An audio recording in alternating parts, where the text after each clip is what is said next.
Mayo, todo a partir de lo que fue el homicidio de Julio Cabal. Recordemos, Julio Cabal fue asesinado en su local de ahí Urquiza y lo que es Calle Salta. 2200. 2200 fue el homicidio. Una persona entró, cometió un asalto, gatilló el arma y le impactó el disparo a Julio Cabal, que murió a las horas en el hospital José María Cuyen. Vamos a escuchar ahora una entrevista que es, por primera vez va a hablar alguien de la defensa del imputado de Juan Cruz Gambini. Juan Cruz Gambini es un joven que fue detenido a los 23 años, está acusado del homicidio, de la autoría del homicidio de Julio Cabal. En ese entonces fue detenido 3 días después por la ex policía de investigaciones y desde entonces permanece detenido, hasta te diría con la prórroga de la detención, excediendo ya los límites de la prisión preventiva. Y está aquí con nosotros Luis Rittener. Rittener es el abogado de Juan Cruz Gambini, ha tenido la amabilidad de venir hasta aquí. Doctor, ¿cómo le va? Buenas noches y gracias por venir y dar por primera vez el primer testimonio de alguien que representa a Gambini, ¿no? Muchas gracias, Ignacio.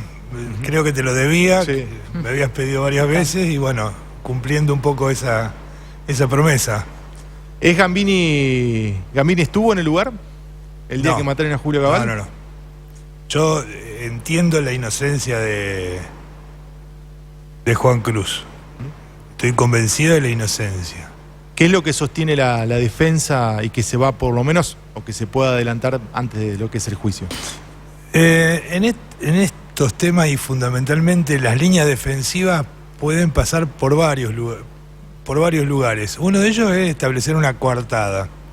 Pero yo te voy a hacer una pregunta muy simple. ¿Vos te acordás qué hiciste el mismo día de hoy, 3 años atrás? No, es muy difícil saberlo. Salvo que haya un hecho que produzca una ruptura, que te lleve a la recordación, es muy difícil. Y es muy difícil reconstruir tus pasos como para establecer esa coartada. Hubo algunos intentos en defensas anteriores, pero no lograron redondear el posicionarlo en otro lugar, que es en el lugar donde estuvo. Pero entonces tenés que elegir una línea defensiva y yo voy por el tema de la inocencia y que se debe probar que es culpable. Es decir, no sabemos a dónde estuvo Juan Cruz Gambini ese día. Sí sabemos. ¿Y dónde estuvo?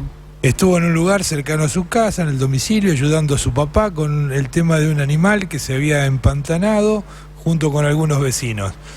Pero la calidad de los testimonios no son suficientes para llevarlo a juicio.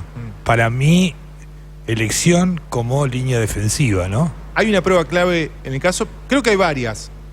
Creo que la Fiscalía tiene varias pruebas que son por demás relevantes y que se concatenan en esta secuencia, en esta hipótesis que reconstruyó la Fiscalía. Que Gambini es visto en una cámara, en un horario determinado, y es visto en otra cámara, en otro horario determinado. Y en el medio es visto por un testigo de identidad reservada. Y en el centro hay una boina que fue encontrada en el local donde mataron a Julio Cabal. ¿Esa boina es central o no, visto lo de la defensa?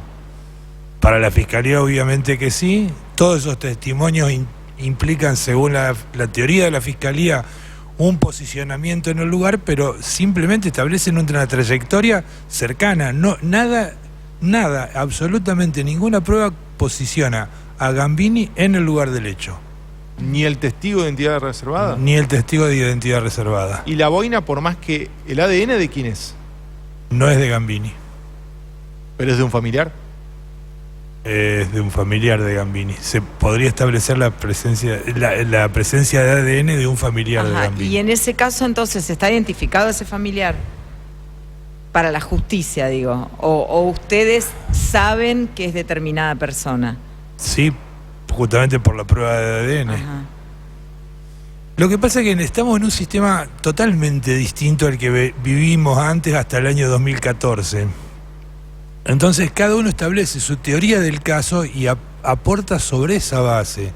Entonces hoy en el juicio no vamos a buscar la verdad, sí, vamos a buscar la verdad, vamos a establecer o vamos a tratar de que se establezca una resolución sobre la base de pautas verdaderas, sobre elementos probatorios verdaderos, que nos conduzcan lo más cercano a reconstruir el hecho. Pero puntualmente lo que se va a intentar probar es la inocencia o la culpabilidad de Gambini. No se va a investigar en esta etapa del proceso qué pasó, cómo fueron los hechos. Se va a demostrar si es culpable o inocente. Claro, hay una persona imputada y se va a demostrar si es culpable o no. Porque la Fiscalía entiende que tiene el caso suficiente con indicios que se transformarán en las audiencias respectivas en prueba y que considera que con eso puede obtener un fallo condenatorio. ¿Cree que se va a poder determinar en el juicio que Gambini no estuvo en el lugar? Sí. ¿Hay testigos que acreditan que Gambini no estuvo ahí? Yo te dije algo que quizás es más técnico y entonces en la línea defensiva no voy a establecer como coartada probar dónde estaba Gambini. Yo voy a demostrar de que no se puede establecer que Gambini estuvo ahí. ¿Qué dice Gambini a 3 años de esto, hoy en día? Primero, es muy difícil la comunicación con un detenido. Esto es una falencia del sistema. Todos creen que es muy lindo, las comunicaciones, todo. Pero tenemos una dificultad desde las defensas, incluyendo la pública o la privada, no hay diferencia, que de establecer un contacto sistemático, consistente con el defendido. Si vos vas a la cárcel, lo entrevistás, te olvidaste algo, tenés que volver, no hay forma de establecer contactos. Claro, no tienen una vía de comunicación. Entonces, es muy difícil. Fuera de... Aparte que un chico que no tiene una comunicación muy fluida, pero a mí me parece que es una buena persona. ¿Qué clase de persona es Gambini? ¿Cómo es? Más bien introvertido, tranquilo, sereno. No se lo nota ni arrebatado, ni violento, ni ¿Y usted nada. en qué instancia lo conoce a él? ¿Cuándo toma la decisión de ser su abogado defensor o en qué circunstancia? 1 año y medio atrás, más o menos, muy cerca de la preliminar y a instancias de un familiar, que había sido cliente mío también. Hay una situación que es muy particular y que fue remarcada por usted, doctor, en varias audiencias, sobre todo en las que cuando se estaba venciendo la prisión preventiva, usted remarcaba de que se tardó mucho en presentar la acusación, o sea, la elevación a juicio. ¿Qué es lo que pasó ahí y qué entienden ustedes que sucedió, que se demoró tanto para que esta causa llegue prácticamente ahí a que se cumpla primero los 3 años y que se venza el plazo de prisión preventiva? Porque se vence prácticamente en etapa de juicio. Tiene varias aristas en cuanto a la fecha, esto de justamente cae el juicio sobre la fecha de aniversario del fallecimiento de Julio Cabal, y eso creo que repercute mucho en el escenario del juicio, va a repercutir mucho. Consecuentemente también está por vencerse la preventiva. Si no empieza el juicio, quedaría en libertad, cosa que no va a ocurrir obviamente, pero estamos sobre los límites. ¿Por qué se demoró? Es casi inexplicable. No lo puedo adjudicar como una... Porque no hubo muchos problemas de la defensa en el camino. No, esto te iba a decir, que no hubo maniobras dilatorias de la defensa como para estirar en el tiempo la situación. Y después que creo que en general llegamos a un momento de este sistema que se empiezan a ver algunos cuellos de botella. No es la única causa que está a punto de vencerse. Sí, no, hay otras más... contemporáneas. Sí, demasiadas causas para el tiempo que hay, digamos. No, que están... claro, pero el cuello de botella, digo, están por vencer porque en algún punto, digamos, esto se demora y ¿a qué se deben estas dilaciones? Y que no se puede cumplir con los plazos que establece la ley. De acuerdo a los plazos legales, podríamos estar mucho más, en juicios más cortos en el tiempo. Pero ahora estamos con proyección a largo plazo para una audiencia. Quiero volver sobre una respuesta que me quedé ahí con ganas de conocer algún otro detalle. Cuando usted plantea estas dificultades que tiene el sistema para las personas que están en prisión, para contactarse en este caso con sus abogados y demás, no deja de ser menor. ¿Por qué? Porque también tiene que ver, me parece, en el conocimiento, la defensa que uno va a implementar, en el conocimiento de su defendido. ¿Cuáles son los otros problemas aparte de esto que usted puede ver, por ejemplo, como esto de decir, bueno, yo me entrevisto con él en la cárcel, me olvidé de algo y tengo que volver a verlo, ¿y en cuánto tiempo? ¿Cuáles son las otras dificultades que se le presenta, por ejemplo, a usted como abogado defensor? ¿No te crees que es un tema menor esto de las entrevistas? No, claro que no. El lugar de entrevista es bastante precario en cualquiera de los institutos carcelarios. En Piñero prácticamente lugares que apenas te podés sentar. Si querés ir a trabajar, porque debes ir a trabajar con tu cliente para establecer una defensa, para hablar del caso, no para hacer una visita social, sino justamente para trabajar el caso, no tenés los lugares acordes. Hoy está todo en esto, en un teléfono. No te dejan prender un teléfono. Claro. ¿Para qué? Para mostrarle la causa. Porque la causa la llevamos hoy en el teléfono, en la computadora, no podemos trabajar de esa manera. O sea, se vuelve todo muy precario. Y nos estamos acostumbrando a que, lo entrevistó 5 minutos, ya está. Ya cumplimos con el requisito de la entrevista previa. ¿Con qué regularidad se puede hacer eso? ¿Hay un tiempo estipulado en que usted puede encontrarse con su cliente? No, yo podría visitarlo todos los días. Imagínate visitarlo todos los días teniendo el alojamiento en Coronda o eventualmente en Piñero.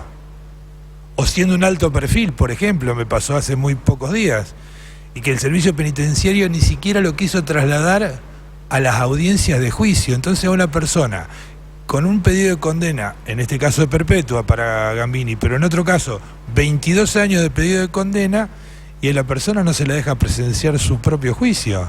Creemos que con la tecnología está. Recordamos a los oyentes que estamos con Luis Rittner, abogado defensor de Juan Cruz Gambini. Él representa al imputado por la causa del homicidio de Julio Cabal. El lunes va a ser el juicio. ¿Gambini fue declarado preso de alto perfil? No. ¿No? No. ¿En ningún momento? No. Volviendo a lo que es el caso y las pruebas que tiene la Fiscalía, ¿no le llama la atención? O por lo menos saber qué implica que a Gambini lo detengan con un pantalón azul y blanco, y al motociclista que se ve en una serie de videos que tiene la Fiscalía, se ve una persona con un pantalón blanco y azul. Pero en ningún momento... A ver, la propia testigo presencial no lo puede reconocer. ¿Cuántas personas pueden haber circulado en las mismas condiciones? No lo establecen en el lugar del hecho. Pero es llamativo que una persona similar en el lugar esté posicionado ahí. En la cercanía, puede ser. Pero no es la única. No es un horario anormal o inusual para que haya un tránsito de personas. Y que tampoco una vestimenta tan exótica como para decir, era el único que podía estar vestido de esa manera. Pero insisto, no lo ubica en el lugar del hecho. Si no es Juan Cruz Gambini, el asesino de Julio Cabal, ¿quién es? Una muy buena pregunta, ¿no? Es el único imputado. El problema es este. Cuando vos abandonaste la etapa de la investigación penal preparatoria, ya empezás a trabajar en base a la teoría del caso. La teoría del caso de la Fiscalía es esta. Esta es la investigación que desarrolló la Fiscalía y entiende que el responsable es Gambini. Piensa, doctor, y ya prácticamente lo último, pero piensa que a partir de esto, este juicio se va a revelar un dato nuevo en el caso, ¿puede revelarse? No creo que se revele. Hay que ver si todo lo que se habla, todas estas preguntas que me hiciste vos, por lo que sé que conocés bien de la causa, esos datos hay que ver si se confirman en el juicio, si son tan exactamente así. Sí. Doctor, bueno, muchísimas gracias. ¿Cuántos testigos va a proponer la defensa? Se habla de 120 en total. 120 en total, bueno, la verdad que bastante largo va a ser el... También es un número, porque después los 120 hay muchos que son testigos muy formales, y entonces son testimonios muy rápidos y no aportan nada de fondo. Claro, no es que todas las, digamos, con cada testigo te tomás media hora, depende. O que sean testigos definitorios. Lo que pasa es que la incorporación de muchas evidencias para que sean prueba dentro del proceso tienen que ser traídas al proceso justamente por alguna persona que sea o el que hizo el plano o el que tomó la fotografía. Entonces todos esos testimonios están dentro de los 120, claro. Pero no es una prueba importante. Es lo que incorporan en todo caso. No es un testimonio revelador de nada. Doctor, muchas gracias por haber Gracias. venido. No, por favor, gracias a ustedes. Luis Rittenere pasaba por aquí por Crimen y Justicia. Aire de Santa Fe, el multimedio